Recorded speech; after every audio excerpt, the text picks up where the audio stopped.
School में मेरे को हर दिन अच्छा लगता था, लेकिन सबसे खराब वो दिन लगता था जिस दिन हम लोग को मैथ्स का पेपर दिखाया जाने वाला होता था। क्योंकि मेरे को तो ऑलरेडी अपना मार्क्स पता होता था, क्योंकि पासिंग मार्क्स से 2-3 मार्क्स ज्यादा ही आने वाला है, क्योंकि मैं मैथ्स में स्टार्टिंग से ही वीक थी। If you are watching this video, I definitely know कि आपका मेरे से भी मैथ्स अच्छा होगा, बेसिक तो अच्छा होगा। मेरा मैथ्स तो पताल में है। तो एक मैथ्स का डर मेरे मन में बचपन से बैठा हुआ है, वो एक बिलीफ सिस्टम में कन्वर्ट हो चुका है कि मैथ्स मेरे सब होने वाला है नहीं। मैं बस सोचती थी कि मेरे को बस मैथ्स से पीछा छुड़ाना है, तो मैं 10th के बाद मैंने आर्ट्स इसीलिए लिया था क्योंकि मेरा मैथ्स से पीछा छूट जाए, जो अब छूट ही नहीं रहा है।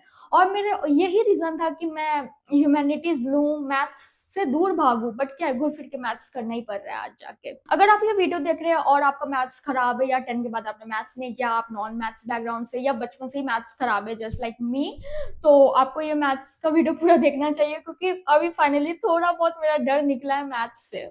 बहुत लोगों का तो बचपन से मैथ्स अच्छा होता है, मैं उनका बात ही नहीं कर रही, लेकिन जिनका मैथ्स अच्छा नहीं होता, उनका एक माइंड सेट बोलो या फिर बिलीफ सिस्टम बोलो, वो सबकॉन्शियस माइंड में वो फिट हो जाता है, बैठ जाता है कि मेरा वैसे मैथ्स अब कभी लाइफ टाइम में हो नहीं सकता। क्यों? क्योंकि आपका पास्ट में मैथ्स के साथ रिलेशनशिप खराब रहा है, इस वजह से आप वो सोचते हैं कि इन फ्यूचर भी आपका उसके साथ रिलेशनशिप खराब रहेगा। तो बस काम योर माइंड, अपने माइंड को बोलो this is only a subject, एक बस ये कि ये सब्जेक्ट है जिसको आपको पढ़ना है। एकदम उसको एकदम मतलब नहीं, हवा नहीं बनाने की मैथ से मैथ से मैथ से, बचपन से नहीं होता अब कैसे होगा, ये सी चीज नहीं करना है। अपना दिमाग शांत करो, ये एक सब्जेक्ट है, बस आप पढ़ोगे तो हो जाएगा, सिंपल। सो इस वीडियो में मैं डिस्कस करूंगी कि अपना बेसिक मैथ्स कैसे सही कर सकते हैं, क्योंकि जिनका जिनका खराब है उनको तो मैथ्स करना ही पड़ेगा एट द एंड, अगर सरकारी नौकरी चाहिए तो। मेन बात यह है ना कि कुछ लोग तैयारी इस वजह से नहीं करते हैं क्योंकि उनको मैथ्स का डर रहता है।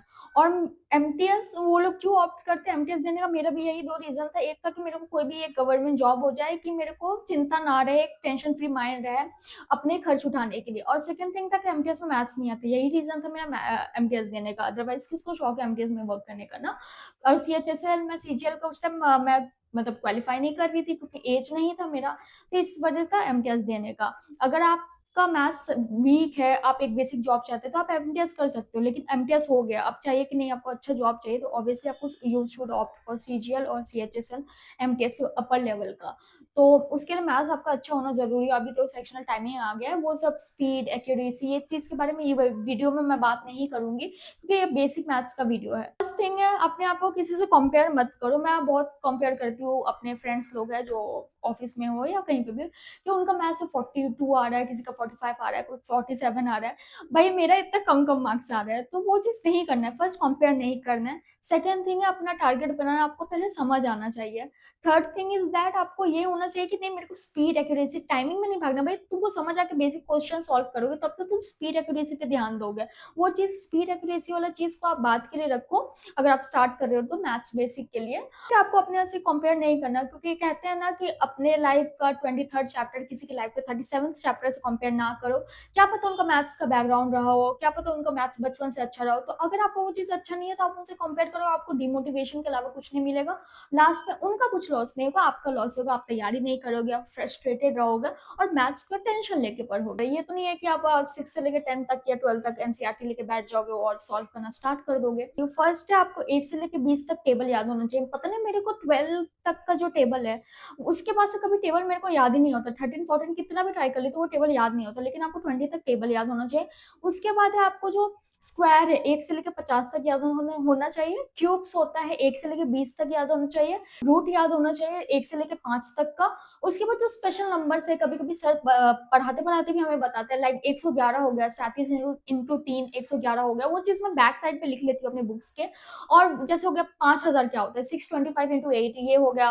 134 क्या होता है, 156 क्या होता है, तो ये ऐसे करके आपको याद करना है। जैसे कि आप 1000 देख रहे हो तो 1000 नंबर को जैसे होता है ना 125 इंटू 8 1000 होता है। आप 125 देख रहे हो, 125 होता है 5 का क्यूब। तो ऐसे करके आपको वो नंबर्स को मतलब जितना बाइफरकेट कर लो या फिर छोटा से छोटा कर लो, तो वो आपको नंबर देख के पता होना चाहिए इसको क्या किस तरीके से मैं तोड़ सकता हूँ। तो होता है परसेंटेज, कोई भी फॉर्मूला बुक होगा उसमें से आप परसेंटेज कर सकते हो। परसेंटेज जो होता है परसेंटेज टेबल, मतलब कि किसका फ्रैक्शन में क्या वैल्यू, किसका परसेंटेज में क्या वैल्यू, वो होगा। और सबसे मेन इंपॉर्टेंट है लाइक ट्रिपलेट्स हो गया, आपको ट्रिपलेट याद होना चाहिए मेंसुरेशन चैप्टर के लिए, बहुत यूजफुल है। पहले मैं याद करती हूँ पर बार बार भूल जाती हूँ, तो उसको आपको बार बार रिवीजन करना करना पड़ेगा। और साथ में हो गया आपको डिजिटल सम आना चाहिए, जो 9 is a special number as you know, like 11 हो गया, और सारे नंबर्स का डिविजिबिलिटी रूल्स आने चाहिए। जैसे most of the question digital sum से हो जाता है, तो 9 हो गया, और 11 के बारे में स्पेशल केसेस पता होना चाहिए। और एक ऐप है जो मैं यूज करती हूँ, दैट इज मैथ्स वर्कआउट। तो कभी भी टाइम मिले आपको, फ्री टाइम में आप बस वो मल्टीप्लीकेशन सॉल्व कर लो, उनके 10 क्वेश्चन, डिवीजन के 10 क्वेश्चन सॉल्व कर लो। ऐसे करके आप डेली बेसिस पे करो, पर थोड़ा थोड़ा करना। एक दिन में आप सोचोगे बहुत ज्यादा कर लूंगा, तो वो ऐसे करके आप बोर हो जाओगे ना। मेनली कोई भी चीज अगर ज्यादा रिपीट कर लोगे, तो इस वजह से थोड़ा थोड़ा करना, कंसिस्टेंटली करना, लेकिन थोड़ा थोड़ा वो सॉल्व कर सकते हो, वो ऐप यूज कर सकते हो। और एक चीज करना है आपको, लाइक सीक्वेंस वाइज स्टडी करना है। जैसे सारा मैथ्स का चैप्टर इंटर रिलेटेड है, अगर आप नंबर सिस्टम पढ़ रहे हैं, तो उसके बाद ऑब्वियसली आप सिंप्लीफिकेशन या एलसीएम एचसीएफ पढ़ेंगे, उसके बाद दूसरे चैप्टर्स आएगा। जैसे आपका मेन है, जैसे परसेंटेज से स्टार्ट हो, उसके बाद ही आपका रेशियो प्रोपोर्शन आएगा, एवरेज आएगा, डिस्काउंट आएगा, प्रॉफिट लॉस आएगा, ये सारे चीज चैप्टर्स आते हैं। तो वो सीक्वेंस वाइज में आपको स्टडी करना है। अब है कि कौन सा तरीका हम लोग को फॉलो करना चाहिए मैथ्स पढ़ने के लिए चैप्टर वाइज के मैटर में। जैसे एक होता है अरिथमेटिक मैथ्स, और एक होता है एडवांस मैथ्स। एडवांस मैथ्स में मेंसुरेशन आ गया, ये सारे चैप्टर्स आ गए। तो आपको किस तरीके से पढ़ना चाहिए, जैसे मैं कभी कभी क्या करती हूँ, 2 चैप्टर्स फॉलो कर लेती हूँ, एक एडवांस से कर लेती हूँ, एक अरिथमेटिक से कर लेती हूँ। या फिर आप क्या करो, एक चैप्टर पकड़ो और उसको पूरा कंप्लीट करो, उसको फिर रिविजन करो, फिर दूसरे चैप्टर में जंप कर सकते हो, ऐसे करके कर सकते हो। या एक टाइम में अरिथमेटिक और एडवांस दोनों चैप्टर लेके चल सकते हो, सुबह में अरिथमेटिक पढ़ लिया, शाम को एडवांस पढ़ लिया, उस तरीके से भी कर सकते हो। थोड़ा वेरिएशन होगा तो आपका इंटरेस्ट बना रहेगा, क्योंकि एक चैप्टर्स का लेक्चर कम से कम 19-20 वीडियोस होते हैं, जो बड़े बड़े chapters, important chapters like percentage हो गया, रेशियो प्रोपोर्शन हो गया, इनके बड़े बड़े वीडियोस होते हैं, तो आपको उसमें ज्यादा टाइम लगेगा, तो आपको वो बोरियत ना फील हो, इसलिए आप क्या कर सकते हो, एक बार में 2 चैप्टर्स लेके चल सकते हो। कि कौन सा टीचर हम लोग को फॉलो करना चाहिए to complete your math syllabus, मैं गगन प्रताप सर को फॉलो कर रही हूँ। आपको जहां से कहीं से भी समझ आता है, आप वहां से फॉलो कर सकते हो। अगर आपको फ्री बैच चाहिए, तो अभी 30 डेज का 30 मैराथन वाला वीडियो चल रहा है, तो वो आप फॉलो कर सकते हो, वो भी मैं बीच बीच में देख रही हूँ, तो वो चीज फॉलो कर सकते हो। सिंपली क्या करना है, आपको लेक्चर देखना है, उनके नोट्स आपको नहीं बनाने हैं, आपको एक फॉर्मूला बुक लेना है। फॉर्मूला बुक में ऑलरेडी नोट्स बना रहता है, कितना नोट्स बनाना है, जो वो लास्ट में बल्कि हो जाएगा, ऐसे पड़ा रहेगा नोट्स, तो वो फायदा नहीं करेगा। फॉर्मूला बुक है मेरे पास, मैं उसे पढ़ लेती हूँ। सिंपली जैसे कि सर ने कोई एक कॉन्सेप्ट बताया, आप फॉर्मूला बुक देखो, वो कॉन्सेप्ट को टिक कर लो वहां पे। ओके, तो ऐसे करके करना, मैं भी ऐसे ही करके करती हूँ। तो सिंपली 3 चीज लगेगा, एक फॉर्मूला बुक, एक कॉपी, और साथ में रफ करने के लिए पेजेस। तो फॉर्मूला बुक में जैसे सर ने कोई कॉन्सेप्ट बताया, तो वो फॉर्मूला बुक में होगा, तो मैं टिक कर लेती हूँ।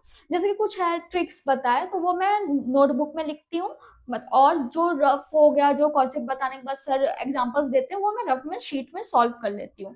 जैसे कुछ न्यू दिखता है क्वेश्चन, तो मैं फिर से उसको कॉपी में लिख लेती हूँ। ऐसे करके मैं एक चैप्टर को कंप्लीट कर, तो फिर सिंपली आपको यही है, लेक्चर देखना है, जो कॉन्सेप्ट बताया गया उसको फॉर्मूला बुक में टिक करना है, और जो एग्जांपल्स करवा रहे हैं सर, वो अगर आपसे फर्स्ट गो में हो गया तो बहुत अच्छा बात है।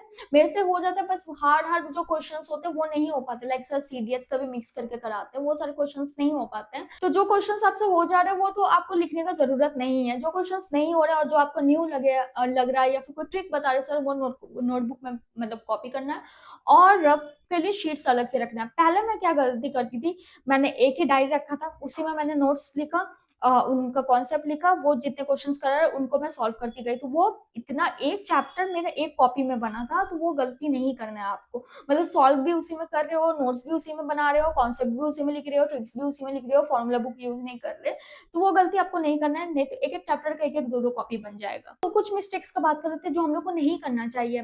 First thing is that, starting से ही अपना टाइम और स्पीड पे नहीं ध्यान देना है, कि हाँ मेरे को यही टाइम में सॉल्व करना। पहले आपको खुद समझने पे ध्यान देना है, कि मैथ्स आपको एटलीस्ट समझ तो आ रहा है ना। तो उसके बाद है, और एक चीज है कि ये नहीं कि आप कॉन्सेप्ट बैठ के रटने लग जाओ, आपको ये चीज याद होना चाहिए, याद होना चाहिए, याद होना चाहिए, वो याद करने से नहीं, को प्रैक्टिस करने से होगा। और थर्ड थिंग इज दैट, आप प्रैक्टिस नेग्लेक्ट कर देते हो, जैसे कि मेरे से ये गलती होता है कि मैं कॉन्सेप्ट समझ लेती हूँ, मेरे को सारी चीज समझ आता है, फर्स्ट गो में सारी चीज समझ आता है, लेकिन मैं प्रैक्टिस नहीं करती थी, कुछ दिन बाद वो कॉन्सेप्ट भूल जाती है। तो प्रैक्टिस करना। फोर्थ मिस्टेक यही है कि बिंज वॉचिंग करना, कि आप लेक्चर चला के सो के देख रहे हो, वैसे कभी नहीं करना। जितने टाइम पे लेक्चर स्टार्ट करो, लेकिन उस टाइम आपके पास कॉपी पेन होना चाहिए, तभी बैठो। लास्ट मिस्टेक यही है कि कंसिस्टेंसी तोड़ देना, जो कभी कभी हो जाता है मेरे साथ, कि डेली पढ़ो, डेली अगर एक लेक्चर ले रहे हो तो डेली एक ही लेक्चर करो, लेकिन वो कंसिस्टेंटली करो। अगर डेली 10 क्वेश्चन सॉल्व करो, तो 10 क्वेश्चन डेली सॉल्व करो, लेकिन कुछ भी कर रहे हो वो चीज डेली करो। जब वो आदत बन जाए तो उसका फ्रिक्वेंसी बढ़ा सकते हो। आई नो बहुत लोगों का मैथ्स वीक होता है, उसमें मैं भी हूँ, तो बस उस दिमाग को ठंडा करो। ये एक सब्जेक्ट है जो आपको पढ़ना है, बस अपने दिमाग को ये बोलो, जैसे होता है ना, जिसके साथ जितना वक्त बिताओगे वो उतना ही आपका होते चला जाएगा, चाहे वो इंसान हो। पर ये तो एक सब्जेक्ट ही है मैथ्स ना, तो फिर आपको आराम से इसको टाइम देना है, थोड़ा टाइम दो, डेली टाइम दो, तो वो खुद आपको मैथ्स का डर निकल जाएगा, क्योंकि मेरा भी खुद का डर निकल गया। लास्ट चीज बोलूंगी कि जैसे आपका कोई भी फेवरेट सब्जेक्ट है, लाइक मेरा जीके है सब्जेक्ट, तो मैं जीके बचपन से पढ़ रही हूँ, मेरे को बहुत अच्छा लगता है, क्योंकि उसमें different subjects, polity, history, geography, इतने सारे सब्जेक्ट, और मेरे को अच्छा लगता है वो चीज पढ़ना। करंट अफेयर्स भी आ जा रहे हैं, तो वो चीज बहुत अच्छा लगता है। बचपन से मैं पढ़ रही हूँ, मेरे 10th में इतने अच्छे अच्छे नंबर्स आए थे, लाइक 80 में 77 आ रहा है, 78 आ रहा है, 79 आ रहा है। तो ये सारी चीज रह रहा है मेरा, मैंने हिस्ट्री ऑनर्स किया है, तब फिर भी मेरा एग्जाम में मेरे से हिस्ट्री के क्वेश्चंस नहीं बनते। तो मतलब आप जीके इतने पढ़ने के बाद भी मेरे से जीके के क्वेश्चंस नहीं बनते, तो मैथ्स तो आपका फिर भी वीक है ना, तो आपका वन गो में मैथ्स कैसे बन जाएगा ना। तो आपको उसको भी टाइम देना होगा, उसको बार बार प्रैक्टिस करना होगा, तो आपका मैथ्स भी बनने लगेगा। यही चीज जस्ट अपने माइंड में सोचो कि आपको कोई भी फेवरेट सब्जेक्ट आप उठा लो मैथ्स के अलावा, आप उसको इतना पढ़ते हो, बहुत पढ़ते हो, लेकिन फिर भी उन सब्जेक्ट में इतने टाइम देने के बाद भी आपका क्वेश्चंस गलत हो जाता है, तो आपका अगर मैथ्स में फर्स्ट गो में कैसे क्वेश्चन सारे सही हो जाएंगे ना। तो इस वजह से है आपको उसमें टाइम देना है। सो ये रहा वीडियो मैथ्स के regarding, and that's all for this video. If you like my video please do subscribe to my YouTube channel. Till then, bye.